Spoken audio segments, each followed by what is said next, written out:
నాన్నగారండి. ఈ ఆశీర్వచనం నాతో రామాయణం చెప్పిస్తోందండి అని నేను నమస్కారం చేసి వెళ్ళిపోయాను అనుకోండి, నేను ధర్మమునందున్నట్టు. నా తండ్రి యుక్తమైన అయుక్తమైన నన్ను తిట్టే అధికారం మా నాన్నగారిది. ఆయన తిట్టారు కాబట్టి నేను ఆయనకి నమస్కారం పెట్టనడం నాకు ధర్మం కాదు. తండ్రి కాబట్టి గౌరవించడం ఒక్కటే నా ధర్మం. ఆయన తిట్టారు కాబట్టి ఆయన్ని విమర్శించే హక్కు నాకు లేదు. అది నా ధర్మం. అవతల వారిని బట్టి నా ధర్మమా, నన్ను బట్టి నా ధర్మమా? నన్ను బట్టి నా ధర్మం. నేను కొడుకుని అంతే. నా తండ్రి నన్ను ఎలా నిందించే సందర్భం నాకు జీవితంలో ఏర్పడలేదు. ఏదో అన్నాలని అన్నాను కానీ మహానుభావుడు, ఆయన మహాపండితుడు. నా 4వ ఏటనే ఆయన శరీరాన్ని విడిచిపెట్టేశారు. ఆయన్ని నింద చేస్తే నాకు మహాపాపం సంక్రమిస్తుంది. ఆయనని అనాలని నా ఉద్దేశ్యం కాదు. సభ మీద పెట్టకూడదు కనుక నా మీద పెట్టుకున్నాను ఆ ఉపమానాన్ని. దానికి నేను క్షమింపబడదను కాక. కాబట్టి తండ్రి దెబ్బలాడారని చెప్పి తండ్రిని నింద చేయకూడదు. తండ్రిని అలా నింద చేస్తే అది తన ధర్మం అవ్వదు, అది పుత్రధర్మం కాదు. తండ్రి కోపం వచ్చి మన ఎందు దోషం లేకపోయినా నాన్నగారు తిట్టచ్చు. తిట్టినా నాన్నగారండి నమస్కారం, నాన్నగారండి నా తప్పు ఉంటే తప్పకుండా దిద్దుకుంటానులేండి నాన్నగారండి అని ఊరుకోవాలంతే. ఏ తప్పు చేశారని మీరు తిడుతున్నారు, మీకు బుద్ధి లేదు నాన్నగారండి అనే అధికారం నాకు లేదు. ధర్మం అవతల వారిని బట్టి ఉండదు, ధర్మం నన్ను బట్టి ఉంటుంది. అందుకే ధర్మాన్ని అర్థం చేసుకోవడం చాలా కష్టం. అది భీష్ముడు అన్నది. ధర్మం అర్థం అవ్వడమే కష్టమైతే ధర్మ సూక్ష్మం అర్థం అవ్వడం మరీ కష్టం. కాబట్టి ధర్మము తన వైపు నుండి ఉంటుంది. పెద్దనాన్నగారు వరాలు ఇస్తానని, పెద్దనాన్నగారు ఉరై రాజ్యాలు తీసుకుపోండిరా, మీ రాజ్యం మీరు ఏలుకోండిరా అంటే అత్తేరి వీల్లేదు పెద్దనాన్నగారు, మేము యుద్ధమే చేస్తామండి అనడానికి కొడుకుగా అధికారం లేదు. అది ధర్మం కాదు. అది ధర్మమూర్తి అంటే ధర్మరాజు. బిచ్చం వేశాడు కదా అని ఎత్తుకుపోదామని ఎత్తుకుపోయిన వాడు కాదు. పోగొట్టుకున్న ధర్మానికి పోగొట్టుకున్నాడు, పుచ్చుకున్న ధర్మానికి పుచ్చుకున్నాడు. ధర్మం కోసం బతికాడు తప్ప ధర్మం వినా ఇంకొకటి ఆయన జీవితంలో కోరుకోలా. అందుకే మహితాత్ముడయ్యాడు. ఆనాటికి ఈనాటికి ఏనాటికి ఆయన పేరు చెప్పుకుని మనం ధర్మమునందు అనురక్తిని పొందుతాం. కాబట్టి అటువంటి ధర్మరాజుకి మనక్లేశాన్ని పరమేశ్వరుడు ఎందుకు మిగులుస్తాడు? మిగల్చడు. ఆయనకి మనక్లేశం లేని రీతిలో రాజ్యాన్ని అనుభవించే అవకాశాన్ని ఈశ్వరుడే కల్పిస్తాడు. కాబట్టి ధర్మరాజు గారు తమ్ముళ్ళ మనక్లేశాన్ని గమనించాడు. తను పరిష్కరించగలడా దాన్ని? సంస్కృత భారతాన్ని బట్టి ఒడంబడి ఉంటానన్నాడు తప్ప ఎవరిని ఏమీ అనడం. కాబట్టి ఇప్పుడు ఇంతటి ధర్మాత్ముడికి మనక్లేశం కల్పించకుండా చూడవలసిన కర్తవ్యం ఎవరిది? పరమేశ్వరుడిది. పరమేశ్వరుడు ఏం చెయ్యాలి? ధర్మరాజు గారి ధర్మాన్ని అడ్డుపెట్టి యుద్ధానికి కారణం ధర్మరాజు గారి వల్ల కాకుండా వైరిపక్షం నుంచి కల్పించాలి. అపకీర్తి వాళ్ళది కావాలి, కాలు దువ్విన వాళ్ళు కావాలి, అధర్మం వాళ్ళది కావాలి, ధర్మము సహనము ఈయనది కావాలి, రాజ్యము క్షాత్రబద్ధంగా ఈయన సంపాదించుకోవాలి. దానికి తగినట్టు ఏర్పాటు ఎట్నుంచి రావాలి? ఈశ్వరానుగ్రహంగా రావాలి. ఎలా రావాలి? ఈయన ధర్మమే అదిగా మారాలి. అందుకని వేచి ఉన్నాడు. అందుకని తాను తొందరపడడు. అది మహాభారతం నుండి మనం నేర్చుకోవలసిన సారాంశము అన్నదాని వెనక హృదయం అది. మహాపతివ్రత అయినటువంటి ద్రౌపదీదేవి ఒక్క మాట మాట్లాడితే నిలువున కాలిపోతారు దుర్యోధనాదులు. ఆమె మాట్లాడలేదా? కాల్చేయలేదా? కాల్చగలదు, చంపేయగలదు తన పాతివ్రత్యంతో. ఎందుకు మరి చంపలేదు? తన పాతివ్రత్య ధర్మానికి అనంతమైన చీరలు తెచ్చుకోగలిగిన తల్లి తన పాతివ్రత్యంతో ఒక్క మాట అని ధార్తరాష్ట్రుల వంశాన్ని నిర్మూలనం చేయలేదా? చెయ్యలేదు. ఎందుకు చెయ్యలేదో తెలుసా? తాను తన భర్తల చేత రక్షింపబడాలి. భర్తలు చేతకాని వాళ్ళై జూదంలో తమని తాము కోల్పోతే తనని తాను రక్షించుకుని వాళ్ళ శత్రువుల్ని తాను దునుమాడిందన్న కీర్తి తనకు అక్కర్లేదు. తన భర్తలు విజయం సాధించి తనని గౌరవించాలి, వారి భార్యగా గౌరవింపబడాలి తప్ప తనంత తానుగా శత్రువుల్ని దునుమాడకూడదు. అందుకే ఆమె ధర్మం ఆవిడది. ధర్మమే ప్రాతిపదిక. ధర్మం ఎక్కడుందో అక్కడ కృష్ణుడు ఉంటాడు, ఎక్కడ కృష్ణుడు ఉన్నాడో అక్కడ విజయం ఉంటుంది. కాబట్టి ఆయన ఎదురు చూస్తున్నాడు. ఈలోగా అసూయ కలిగినటువంటి వాడు తొందరగా విడిచిపెట్టేసేది ఏది అంటే ధర్మాన్ని. ధర్మాన్ని విడిచిపెట్టేయడానికి అత్యంత సులభ మార్గం ఏమి అంటే అసూయ. అసూయ అనేటటువంటిది ఎంత ప్రమాదకరమైన పనైనా చేయించేస్తుంది. ఇప్పుడు నాకు లేదండి అన్నారనుకోండి, నన్ను ఉన్నవాడిగా ఎలాగో అలా చేయొచ్చు. వాడికి ఉండకూడదండి అన్నారనుకోండి, ప్రమాదం వస్తుంది. నా దగ్గర 100 రూపాయలు ఉంటే బాగుండేదండి, నా దగ్గర లేవు 100 రూపాయలు అంటే, మీరు 100 రూపాయలు లేవని బెంగ పెట్టుకోకండి, ఇదిగో ఇది ఉంచుకోండి అని నాకు ఏదో మా నాన్నగారో మా పెదనాన్నగారో మా పెనతండ్రి గారో ఉంచుకోరా అని 100 రూపాయలు నా జేబులో పెట్టారనుకోండి, నేను ఇప్పుడు 100 రూపాయలు ఉన్నవాడిని అయిపోతాను.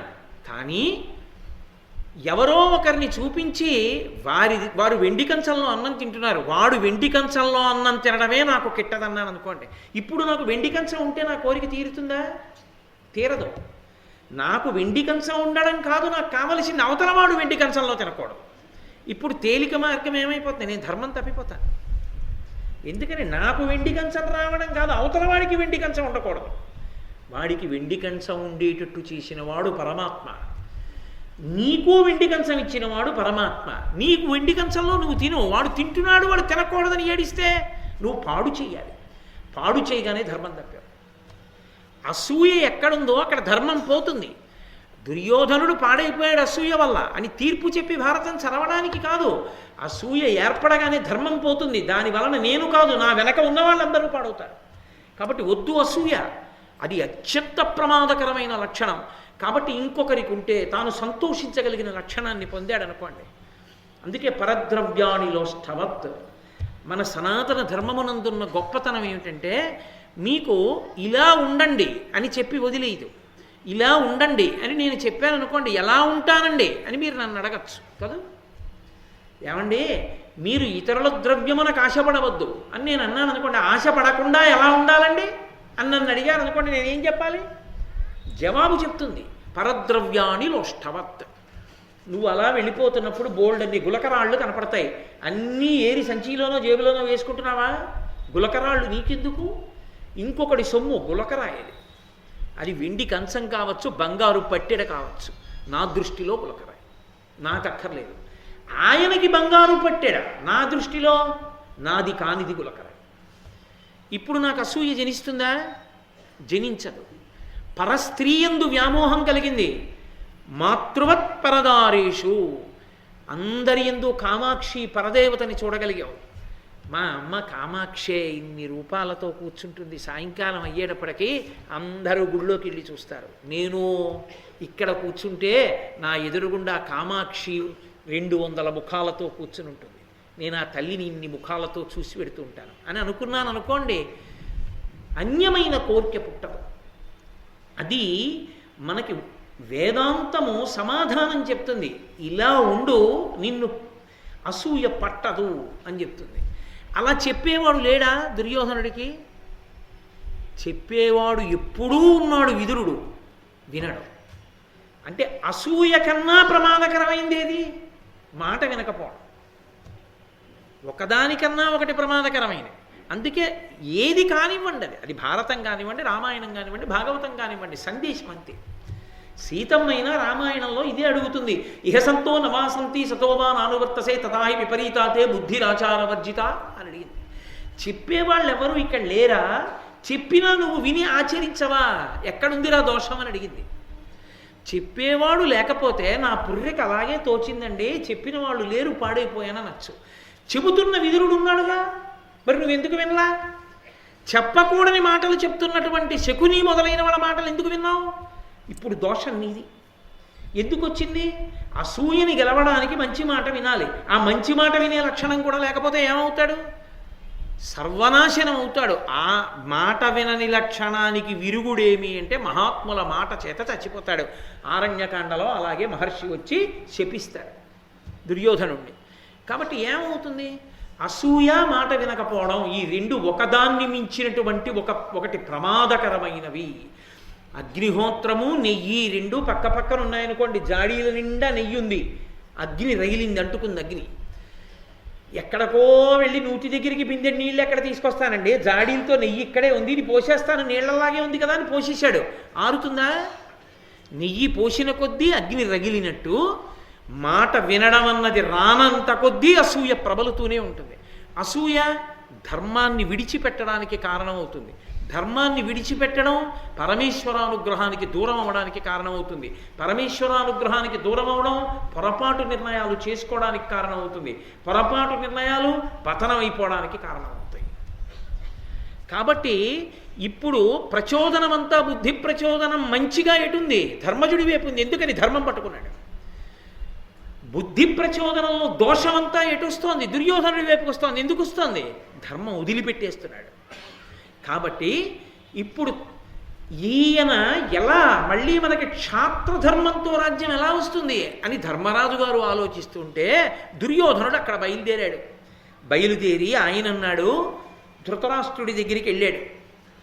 వెళ్ళి, నాన్న ఎంత పని చేశావు, నన్ను సంప్రదించలేదు, ఇంత కష్టపడి కపటజ్యూతం ఆడాం, పాండవుల రాజ్యం అంతా సంగ్రహించాం, నువ్వు దేన్ని వదిలిపెట్టేశావో తెలుసా నాన్న? ఒక్క దెబ్బ కొట్టి వదిలిపెట్టేసిన త్రాచుపాములా ఉన్నారు నాన్న ఇవాళ పాండవులు. అది త్రాచుపాము అని తెలుసు, అది అలా వెడుతోంది. నువ్వు ఏమనకుండా ఊరుకున్నావు, గొడవలేదు. అది నిన్ను ఏమైనా చేస్తుందో చేయదో, పోతుందో వస్తుందో పరమేశ్వరుడికి తెలియాలి. కానీ నువ్వు ప్రయత్నపూర్వకంగా వెళ్ళి దాన్ని కొట్టగలను కదా అనుకుని నడుం మీదో దెబ్బ కొట్టావు. అది జర పాకుతూ ఎటు వెళ్ళిపోయింది, కనపడలేదు. ఇప్పుడు పామా భయంగా ఉండేది నువ్వా? పగయగలిగేదేవి పామున్న ఇంటిలో ఉన్న ఎట్లా కాక ఎట్టులుండు అంటాడు ఎదురు మహాభారతంలో మహానుభావుడు. ఒకసారి పాముని కొట్టి వదిలిన తరువాత అది ఊరుకుంటుంది. అది పగపట్టి తీరుతుంది. ఎప్పుడు ఎటు నుంచి వస్తుందో ఎవరికి తెలుసు? నాన్న, కపటజ్యూతంలో మేము గెలిచి ద్రౌపదీదేవికి అంత పరాభవం చేసిన తరువాత వాళ్ళని వదిలేశాం. ఇప్పుడు వాళ్ళు ఊరుకుంటారా నాన్న? వాళ్ళు ఖచ్చితంగా యుద్ధానికి కాలు దువ్వుతారు. వాళ్ళు యుద్ధానికి కాలు దువ్వితే ఒరే నువ్వు వెళ్ళి కదవరా అంటావేమో, మా వల్ల అవుతుంది అనుకుంటున్నావా? ఇది దుర్యోధనుడికి ధృతరాష్ట్రుడికి తేడా. వాడి కడుపులో ఉన్న బాధ, వాడికున్న కాపట్యం, వాడికున్న దుర్గుణం, వాడికున్న అసూయ వాడు చెప్పేసుకుంటాడు. కానీ కొడుక్కి ఉపకారం చెయ్యాలనుకున్నటువంటి ధృతరాష్ట్రుడు చాలా మంచివాడిలా నటిస్తాడు. అంటే ఇప్పుడు దుర్యోధనుడి కన్నా ధృతరాష్ట్రుడికి ఎక్కువగా ఉన్న ఒక గుణం ఏమిటో తెలుసా? దుర్గుణం దంభం. దాన్ని వేదాంత శాస్త్రమునందు దంభము అంటారు. దంభము అంటే పైకి ఒకలా ఉంటాడు, లోపల ఒకలా ఉంటాడు.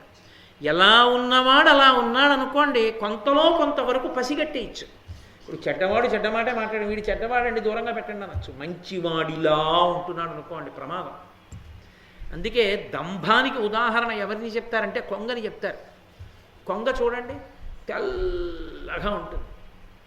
చక్కగా ఏదో ఒక చెరువులో ఆ కెరటాలు వస్తున్న దగ్గర ఒడ్డున నించుంటుంది, ఒంటికాలు మీద నించుంటుంది. ఇలా చూపులు పైకెత్తి చూస్తూ ఉంటుంది. దూరం నుంచి చూసిన వాళ్ళకి ఎలా ఉంటుందంటే ఆ మడుగులో స్నానం చేసి ఒంటికాల మీద తపస్సు చేస్తున్నటువంటి యోగి పుంగవుళ్ళ ఉంటుంది. శుద్ధ సత్వగుణంలా తెల్లగా ఉంటుంది. ఇలా ఉంటుంది. కానీ దాని చూపంతా ఇలా ఉంటుంది. చేప దగ్గరికి వస్తుందేమో అని చూస్తుంది. చేప పాపం ఇది కదలట్లేదు, చాలా మంచిది అనుకుని దగ్గరికి వస్తుంది. చటుక్కనే ఆ నోరు కింద పెట్టి చంపుటమలలోకి చేపని పట్టి పైకి ఎగిరిపోతుంది. తెల్లగా ఉండి ఒంటికాలు మీద నిలబడి నీటిలో నిలబడి జపం చేస్తున్న దానిలా ఉన్నటువంటి కొంగ జపం చేస్తున్నది కాదు, నిజంగా సత్వగుణం కలిగినది కాదు, చేప కోసం నించుంది. చేప దొరకగానే ఎగిరిపోతుంది. దంభము పైకి ఒకలా ఉండి లోపల ఇంకొకలా ఉంటాడు. రామకృష్ణ పరమహంస ఒక మాట చెప్తుండేవారు. వెనకటికి ఒక ఆయనకి బట్టలు కొట్టుండేదిట. ఆయనకు ఒక గొప్ప లక్షణం ఉండేది. మొట్టమొదటి ఎవరైనా రాగానే పిలిచి, మరి యజమాని కదా, అయ్యా అయ్యా అయ్యా అయ్యా నమస్కారం నమస్కారం నమస్కారం, రండి రండి రండి రండి, ఏం కొంటారు అని అడిగేవాడు. వచ్చిన వాళ్ళు ఏం కొందామనుకుంటున్నారు అన్నది మాట్లాడినటువంటి మాటల్ని బట్టి ఒక్క 2-3 నిమిషాల్లో పసిగట్టేసేవాడు. వాళ్ళు ఎంత తెలివైన వారు, ఎంత మోసం చెయ్యొచ్చు అన్నది పసిగట్టేవాడు. వాళ్ళు ఏదో చీర కావాలండి, ఓ 200లో చీర కొనుక్కుందామని వచ్చాం అన్నారు అనుకోండి. ఈయన మర్యాదను చూసి అక్కడికి వెళ్ళండి అక్కడికి వెళ్ళండి అక్కడికి వెళ్ళండి, గోవిందా గోవిందా వాళ్ళు వచ్చారా అనేవాడు. 100 రూపాయలకి నువ్వు మోసం చేయొచ్చని గుర్తు. నారాయణ నారాయణ వాళ్ళు వచ్చారా అన్నారంటే 500 కొట్టేయచ్చు వీళ్ళ దగ్గరని గుర్తు. వాడు ఒక్కొక్క నామాన్ని ఉచ్చరిస్తే ఒక్కొక్క సంకేతం బట్టలు అమ్మే వాళ్ళకి ఇంత రేటు ఎక్కువ చెప్పి పుచ్చేసుకో అమాయకులు వాళ్ళని. పైకి గోవిందా గోవిందా అని అరుస్తుంటాడు, 100 కొట్టేయని గుర్తు. భగవన్నామని చెప్పి ఎంత కొట్టేయచ్చో తన దగ్గర పనిచేసేవాడికి చెప్పినటువంటి బట్టల కొట్టు యజమానిలా తెల్లగా ఉండి ఒంటి కాలు మీద చెరువు ఒడ్డున నించున్నటువంటి కొంగ ఎటువంటిదో అలా దంభమనేటటువంటి గుణము కలిగినటువంటి ఆసురీ ప్రవృత్తి అసూయతో కాలిపోతున్నవాడు మరింత పాపి. అందుచేత ధృతరాష్ట్రుడు మరింత కౌటిల్యం ఉన్నవాడు. దుర్యోధనుడికి ఆ విషయంలో తండ్రి కన్నా ఒక మార్కు తక్కువ, తండ్రికే ఒక మార్కు ఎక్కువ. అది లేని వాడికి ఇలాంటి కొడుకు ఎలా పుడతాడు? ఏ పాండురాజు గారికి పుట్టకూడదేమిటి వీడు? అలాంటి బుద్ధి కాబట్టే ఇలాంటి బుద్ధులున్న వాడు పుట్టాడు. కాబట్టి ఆయన వీళ్ళన్నాడు, ఎంత పని చేశావు నాన్న, దెబ్బతిన్నటువంటి పావును వదిలేశావు. ఇప్పుడు పాండవులు యుద్ధానికి వస్తారు. పాండవులు యుద్ధానికి వస్తే ఇవాళ కాకపోతే రేపు వస్తారు. భీముడు ప్రతిజ్ఞ చేశాడు, ఊరుకుంటాడా? అర్జునుడు గాంధీవం చేతిలో ఉంది, ఊరుకుంటాడా? నకుల సహదేవులు ఊరుకుంటారా? బల్లెం తిప్పగలిగిన ధర్మరాజు గారు ఊరుకుంటాడా? వస్తారు. వచ్చినప్పుడు యుద్ధం జరిగితే భూవిదిత ప్రతాప పరిభూత విపక్షుడు సవ్యసాచి గాంధీవముగొన్న భీముడు వడిన్ గదగొన్న కవల్ కృపాణ చర్మావరణాది భాసిత మహాభుజ విక్రములైన వారలం లావే రణంబులో మన కలంఘ్య బలాఢ్యులనింక నోర్వగన్. నాన్న వాళ్లే యుద్ధానికి వస్తే సమస్త భూమండలమునందు తన యొక్క ధనుర్విద్యయందు విక్రమముతో పరాక్రమంతో విజృంభించగలిగినటువంటి శక్తికి కీర్తి వహించినటువంటి ఆ అర్జునుడు సవ్యసాచి 2 చేతులతో బాణములు వేయగలిగినటువంటి వాడు గాంధీవాన్ని పట్టుకుని యుద్ధానికి వస్తుంటే భీముడు వడిన్ గదగొన్న, భీముడు చేతిలో గద పట్టుకుని యుద్ధానికి వస్తే కవల్ కృపాణ చర్మావరణాదిభాసిత మహాభుజ విక్రములైన కవచకుండలాలతోటి చేతిలో కత్తులు పట్టుకుని నకుల సహదేవులు అశ్వినీ దేవతల యొక్క అంశలో పుట్టినటువంటి కవల పిల్లలు యుద్ధానికి వస్తే వారలంలావే, వారలని గెలవడం అంత తేలికైనటువంటి విషయమా నాన్న? రణంబులో మన కలంఘ్య బలాఢ్యులని ఇంక నోర్వగన్. వాళ్ళని గెలవడం ఎవరి తరం నాన్న? రెచ్చగొట్టి వదిలేశావు. మేమింత కష్టపడి సంపాదించాం, పెద్ద ఉదారుళ్ళ వరాలు ఇచ్చేసావు వాళ్ళకి రాజ్యం. ఇప్పుడు ఏం చేయమంటావు మమ్మల్ని అని అన్నాడు. అయిందేదో అయిపోయింది. ధర్మరాజు గారికి ఉండే వ్యసనం పోలేదుగా, రాజ్యం అంటే వచ్చింది కానీ. కాబట్టి ప్రాతికామినిచ్చి కబురు చేయి, విదురుడు వెళ్ళడు. ఇప్పుడు ఇంకా సంస్కృత భారతంలో విదురుడు, భీష్ముడు వీళ్ళందరూ కూడా చాలా చెప్పారు అనుజ్యూతానికి పిలవద్దని, 2వసారి జూదానికి. తెలుగు భారతం ప్రకారం నాన్న అసలు ఆ జూద క్రీడయందు ఒకసారి అనురక్తి ఉన్నవాడు ఎన్ని అవమానాల పాలైపోయినా సరే వాడు మళ్ళీ ఆడడానికి వస్తాడు. కాబట్టి నాన్న ప్రాతికామినిచ్చి కబురు చేయి, విదురుడు వెళ్ళడు, ప్రాతికామితో కబురు చేస్తే వస్తాడు, అందుకని పంపించు నాన్న అన్నాడు. కొడుకు కోసం ఏమైనా చేసేస్తాడు కదా. ఇప్పుడు ఊరుకుంటే పాండవులు ఎదిరించి నిలబడితే తన కొడుకు నిలబడడం, అందుకని ప్రాతికామిని పంపించాడు.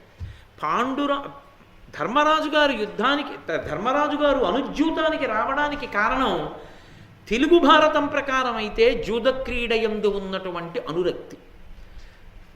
సంస్కృత భారతం ప్రకారం అయితే తన తమ్ముళ్ళైనటువంటి భీమార్జునుడకుల సహదేవులకి భార్య వరాల వల్ల ధృతరాష్ట్రుడిచ్చినటువంటి ఎంగిలికూడు తినడం ఇష్టం లేక క్షాత్రంతో సంపాదించాలి. వెళ్ళి రాజ్యాన్ని ఓడిపోతే ఈసారి క్షాత్రధర్మంతో సంపాదించుకోవచ్చు. ఈసారి మళ్ళీ ధృతరాష్ట్రుడు ఇవ్వడం. కాబట్టి వాళ్ళు పిలిచేది రాజ్యం కోసమే. కాబట్టి రాజ్యం పోతుంది. మళ్ళీ పోతే ఏమవుతుంది? మళ్ళీ వచ్చి క్షాత్రంతో యుద్ధం చెయ్యొచ్చు. యుద్ధం చేసి ఈసారి తాడో పేడో తేల్చుకుని సామ్రాజ్యాన్ని సంపాదించవచ్చు. అందుకని ఇప్పుడు ధర్మరాజు గారి కోరికని తీర్చింది ఎవరు? దుర్యోధనుడు తీర్చాడు. వాడి పుర్రెలోకి వచ్చిన అక్రమాలిన ఆలోచన ధర్మరాజు కోరిక తీర్చేసింది. నిజంగా దుర్యోధనుడు అడగలేదనుకోండి, తగినంత కారణం లేకుండా ధర్మరాజు నిష్కారణంగా ఎన్ని బలపరాక్రమాలున్నా యుద్ధానికి వస్తాడా? రాడు. ఎందుకంటే ఆయన ధర్మానికి కట్టుబడినవాడు. ఆయన ధర్మానికి కట్టుబడినవాడన్న విషయం తెలియదా దుర్యోధనాదులకు? చాలా బాగా తెలుసు. తెలిసినా ఎందుకు భయపడ్డారు అంటే, ఏమో ఆయన ఎంత ధర్మాత్ముడైనా ఏం జరుగుతుందో ఆ అనుమానం ఎందుకు? మనం ధర్మాత్మలం కాం కదా, అది ఏ పని చేయిస్తుందో ఈ అనుమానం. ఈ అనుమానం ఏం చేసింది? ధృతరాష్ట్రుడి దగ్గరికి వెళ్ళి ప్రాతికామిని పంపించేటట్టు చేసింది. ధర్మరాజు గారు ఆ ఆహ్వానం వినగానే గబగబా తన తమ్ముళ్లతోటి, ద్రౌపదీదేవితోటి, ధౌమ్యుడితోటి, కొద్ది పరివారంతో కలిసి మళ్ళీ జూదం ఆడడానికి వచ్చాడు. మళ్ళీ తీసుకొచ్చారు, మళ్ళీ సంతోషంగా ఆహ్వానించారు. మొదటిసారి ఎలా పిలిచారో అలాగే పిలిచారు. ఏ మణిమంటపంలో ఈ జూదం జరిగిందో అదే జూద గృహానికి మళ్ళీ తీసుకెళ్ళి కూర్చోబెట్టారు. సభామంటపంలో కూర్చోబెట్టి మళ్ళీ దుర్యోధనుడు అన్నాడు, శకుని నాపనపున ఆడతాడు, నేను పందెం ఒడ్డుతాను, నువ్వు ఆడు ఒడ్డు అన్నాడు. ఏమీ అనలేదు ధర్మరాజు. ఎందుకని? ధర్మరాజు గారి హృదయం ఏమిటో తెలుసా? కాలం తన వైపుకి కలిసి వచ్చింది. పెద్దనాన్నగారిని ఎదిరించి తిరిగిచ్చేయకూడదు రాజ్యం. రాజ్యం మళ్ళీ జూదంలోనే పోవాలి. ఎలాగో పోతుందని తెలుసు. ఎందుకంటే శకునిది మాయాజూదం. ఆయనకి పాశాధిష్టాత్రి దేవత అనుగ్రహం ఉంది కాబట్టి పందెం ఆయన పక్షానే పడుతుంది కాబట్టి రాజ్యం పోతుంది. పోతే ఏమవుతుంది? రాజ్యం పోయింది. భీమార్జునందుకుల సహదేవులు సంతోషపడిపోతారు. మనకి భార్య వరాలు కోరుకుంటే ధృతరాష్ట్రుడు బిచ్చమేసినట్టు వచ్చిన రాజ్యం పోయింది. ఇప్పుడు మన క్షాత్రధర్మంతో సంపాదిద్దామంటారు. ఇప్పుడు తాను కాదనడుగా. కాదన్నప్పుడు యుద్ధం జరుగుతుందిగా. యుద్ధం జరిగితే ఖచ్చితంగా దుర్యోధనాదులు ఓడిపోతారుగా. అప్పుడు తమ పరాక్రమంతో గెలుచుకున్న రాజ్యానికి తాను ప్రభు అవుతాడుగా. ఇప్పుడు ఎంత చక్కగా కలిసి వచ్చింది ధర్మరాజుకి. ధర్మరాజుకి కలిసి వస్తోందని శకుని అనుకుంటున్నాడా? అనుకోడు. ఎందుకని? వాడి అధర్మమే వాడి బుద్ధిలో వాడు గెలుస్తున్నానన్న భావన వాడికి కలిగేటట్టు చేస్తుంది. అది విచిత్రం. అందుకే అధర్మాన్ని పట్టుకొని పతనమైపోయేటటువంటి వాళ్ళు మీరు చూడండి లోకంలో. ఏమిటంటే ఆయన అంత పాపపు జీవనం చేస్తాడు, అంత వృద్ధిలోకి వచ్చాడేమండి అంటారు. ముందు చక్కగా వెలిగినట్టు కనపడుతుంది, ఒక్క తప్పు నిర్ణయం. ఆ తర్వాత శేషజీవితం అంతా పరమ భయంకరంగా నడుస్తూ ఉంటుంది. ఎక్కడో కారాగార వాసంలో మగ్గిపోతూ ఉంటాడు. ఐశ్వర్యమంతా మధ్య పతనమైపోతుంది. ధర్మం పట్టుకున్న వాడికి అలా కాదు, ఓర్పుతో ఉంటాడు. ధార్మికంగా రాజ్యాన్ని మళ్ళీ సంపాదించుకోగలుగుతాడు. అందుకే ధర్మరాజు గారు కోరుకున్న కోరిక తీరడానికి వలసిన ప్రణాళిక దుర్యోధనుడి వైపు నుంచి వచ్చింది. కూర్చున్నారు. కూర్చుంటే శకుని అన్నాడు, ధన సంపద రాజ్యంబున దినకర తేజుండు మిమ్ము ధృతరాష్ట్రుడు పెంపున పూజించే చనదింకను వాని నొడ్డి సరిక్రీడింపన్. దినకర తేజుండుట ధృతరాష్ట్రుడు, సూర్యభగవానుడితో సమానమైనటువంటి తేజస్సు కలిగినటువంటి ధృతరాష్ట్ర మహారాజు మీకు ఓడిపోయినటువంటి రాజ్యాన్నంతటినీ తిరిగి ఇచ్చేశాడు ఈ మధ్యని. కాబట్టి ఇప్పుడు రాజ్యం మీది. ధృతరాష్ట్రుడు మీకు తిరిగిచ్చిన రాజ్యాన్ని మళ్ళీ పణంగా వడ్డమని నేను అడగను. ఎంత ధార్మికంగా మాట్లాడినట్టు కనపడతాడో చూడండి. ఎందుకని? ఇప్పుడు వాళ్ళకు ఒక విషయం అర్థమైంది. ఏమిటి అర్థమైంది? ఇప్పటికే ఒక తప్పు చేశాం. ఏమిటా తప్పు? వాళ్ళ దగ్గర రాజ్యాన్ని తీసుకోవడం కాకుండా ద్రౌపదీదేవిని పరాభవించాం. ఇప్పుడు వాళ్ళు కక్ష పెట్టుకుని ఉన్నారు మనసులో. ఇప్పుడు మళ్ళీ రాజ్యం తీసుకుంటే ఏమవుతుంది? పోతే పోయింది, రాజ్యం యుద్ధానికి వస్తారు. యుద్ధానికి వస్తే ప్రమాదం కదా. అందుకని ఈసారి రాజ్యం కాదు అడగవలసింది, రాజ్యం పందెం వద్దన్నాడు. మరి ఏమిటి పందెం వడ్డాలి అంటే అంటున్నాడు, ఏమీ లేదు, ఈసారి ఎవరు ఓడిపోతారో వాళ్ళు జింక చర్మం నారచీరలు ధరించి బ్రహ్మచర్యం పాటిస్తూ అరణ్యాలలో 12 సంవత్సరములు తిరుగుతూ కేవలము దుంపలు, తేనె, కందమూలములు తింటూ జీవనం చేసి 12 సంవత్సరములు అరణ్యంలో అలా బ్రతికిన తరువాత 1 సంవత్సరం పాటు ఏదైనా ఒక రాజ్యంలో ఎవరికీ తెలియకుండా అజ్ఞాతమైనటువంటి జీవితాన్ని గడపాలి. ఈ అజ్ఞాతవాసం చేస్తున్నటువంటి సంవత్సర కాలంలో ఒకవేళ ఓడిపోయిన వాళ్ళని గెలిచినటువంటి వాళ్ళు మళ్ళీ పట్టుకోగలిగితే, ఇదిగో నువ్వు ఇక్కడ ఉన్నావు అని దొంగాటలా పట్టుకోగలిగితే మళ్ళీ 12 ఏళ్ళు ఒక ఏడాది అజ్ఞాతవాసం మళ్ళీ చేస్తుంటారు. అంటే ఇప్పుడు రాజ్యం అడిగాడా శకుని? అడగలేదు. ఎందుకని? అరణ్యానికి వెళ్ళిపోయిన తర్వాత ఇంకా రాచరికం ఎక్కడ ఉంటుంది? ఉండదు. వాళ్ళు అడవికి వెళ్ళిపోతారు. అడవికి వెళ్ళిపోయిన వాళ్ళ వెనక సైన్యం ఎక్కడ ఉంటుంది? సైన్యం ఉండదు. 12 ఏళ్ళు అరణ్యానికి వెళ్ళిన వాళ్ళు ఎక్కడో అడవుల్లోకి వెళ్ళిపోయి ఆ కందమూలాలు తింటూ, ఆ తేనె తాగుతూ, దిక్కు తోతక బ్రహ్మచర్యంతో తిరుగుతూ, నారచీరలు కట్టుకుని తాము రాజులమన్న విషయాన్నే మరిచిపోయి పౌరుష ప్రతాప విహీనులై తిరుగుతుంటే మనం ఇంత సైన్యాన్ని ప్రోధి చేసి ఇంకా బలంతో ఎప్పుడో అకస్మాత్తుగా అరణ్యానికి వెళ్ళి 5గురిని మట్టు పెట్టేయచ్చు, శాశ్వతంగా పీడ వదిలిపోయి. ఒకవేళ మనం మట్టు పెట్టలేదు అజ్ఞాతవాసం చెయ్యాలిగా. అప్పుడేముంది, 5గురు దాక్కోవడానికి తేలికైన వాళ్ళు ఏమిటి? ఎవరి తేజస్సు అందులో దాగుతుంది? భీమసేనుడు ఎక్కడ దాగుతాడు? అర్జునుడు ఎక్కడ దాక్కుంటాడు? వాళ్ళ మనుష్యుల యొక్క ఆహార్యములే ఎలా ఉంటాయే, వాళ్ళని చూస్తేనే తెలిసిపోతుంది. అంతటి పౌరుష పరాక్రమోపేతులే, అంతటి తేజోవిరాజితులే. అటువంటి వాళ్ళు ఎక్కడ దాక్కుంటారు? ద్రౌపదీదేవి ఎక్కడ దాక్కుంటుంది? వాళ్ళు ఎక్కడ దాక్కున్నా తెలిసిపోతారు. తెలిసిపోతే మనం ఇదిగో మీరు ఇక్కడ ఉన్నారు అని ఒక మాట అంటే చాలు, అబ్బెబ్బే మేము లేవనరు. ఎందుకని? ధర్మరాజు ఒప్పుకుంటాడు కాబట్టి, ధర్మం ఉన్నవాడు కాబట్టి ఒప్పుకుంటాడు కాబట్టి మళ్ళీ 12 ఏళ్ళ అరణ్యవాసానికి పోతారు.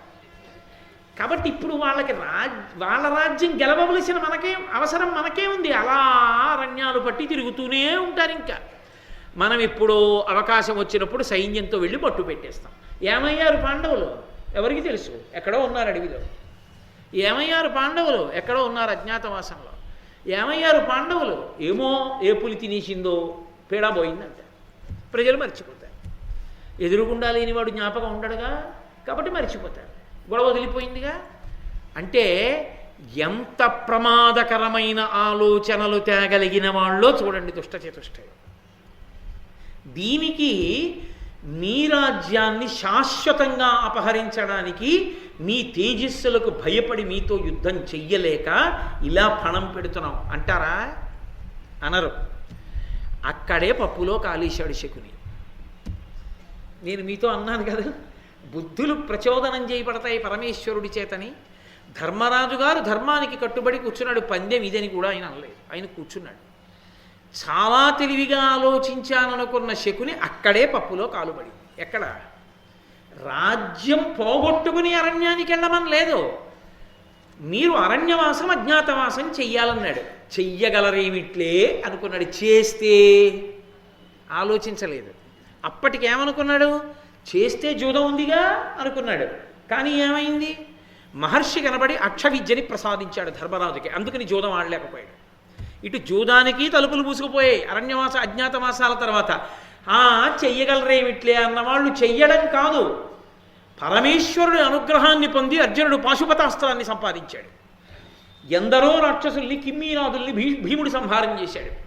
ఎందరో కొన్ని వేల మంది బ్రాహ్మణులకి సూర్యభగవానుడిచ్చిన అక్షయ పాత్రతో అన్నం పెట్టాడు. ఎక్కడుంటే అడవిలో ఉండి మహారాజుల ధర్మరాజు ఉన్నాడు, అంతఃపురంలో ఉండి ఏడుస్తూ వాళ్ళు ఎక్కడ బాబో ఇదేమిట్రా మనం ఒకలా అనుకుంటే ఒకలా సంతోషంగా ఉన్నారని వీడు ఏడుస్తూ అంతఃపురంలో ఉన్నాడు. ఎక్కడున్నా నువ్వు సంతోషంగా ఉన్నావా? నీ మనసు సుఖంగా ఉందా? నీ మనసు సుఖంగా లేని నాడు నువ్వు బంగారు పాన్పు మీద పడుకుంటే ఎవడికి కావాలి? నులక మంచం మీద మామిడి చెట్టు కింద వేసుకుని పైన ఉత్తరీయం తీసి దులుపుకునో తలగడ తిండేసు పడుకుని గుర్రు పెట్టి నిద్రపోయావా? వాడు సుఖపడినవాడు.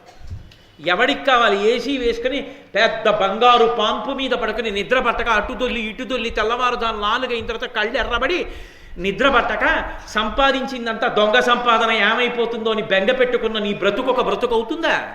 ధార్మికంగా బ్రతికి సంతోషంగా పడుకున్నవాడు వాడు ధార్మికుడు. వాడిది జీవనం అంటే. వాడు హాయిగా పడుకుంటాడు, రామనామ సంకీర్తనం చేస్తాడు, పొద్దున్న లేస్తూ భగవంతుడికి నమస్కారం చేసి సుప్రభాతం పాడుకుంటూ మళ్ళీ లేస్తాడు. వాడు సుఖపడినవాడు. ఎవడు ధర్మాన్ని పట్టుకున్నాడో వాడు సుఖపడతాడు. కాబట్టి రాజ్యం అడగక్కర్లేదనుకున్నాడు శకుని. ఇదే హక్కు అయింది పాండవులకి. పూర్తి చేశాంగా అరణ్యవాసం అజ్ఞాతవాసం, మా రాజ్యం మాకు ఇవ్వాలిగా, ఇమ్మనన్నారు. ఇప్పుడు ఏమైంది? 2 తలుపులు మూసుకున్నాయి. జూదమా ఆడలేడు, మహర్షి అక్షహృదయం ఇచ్చేశాడు. యుద్ధమా చెయ్యలేడు, రాజ్యమా ఇవ్వలేడు. కాబట్టి తెంపరితనంతో మూర్ఖత్వంతో ఏమన్నాడు? 5 ఊళ్ళు కాదు, సూది మొనమోపినంత భూమిని ఇవ్వనన్నాడు. కృష్ణుడు ఏమన్నాడు? భగవంతుడి వాక్య ఎక్కడికి పోతుంది? ఈ కర్ణులు 10 వేరులైన అని నొత్తురు చత్తురు రాజరాజా అన్నాడు. అయిందా లేదా? తొడలు విరిగిపోయి యుద్ధభూమిలో పడిపోతే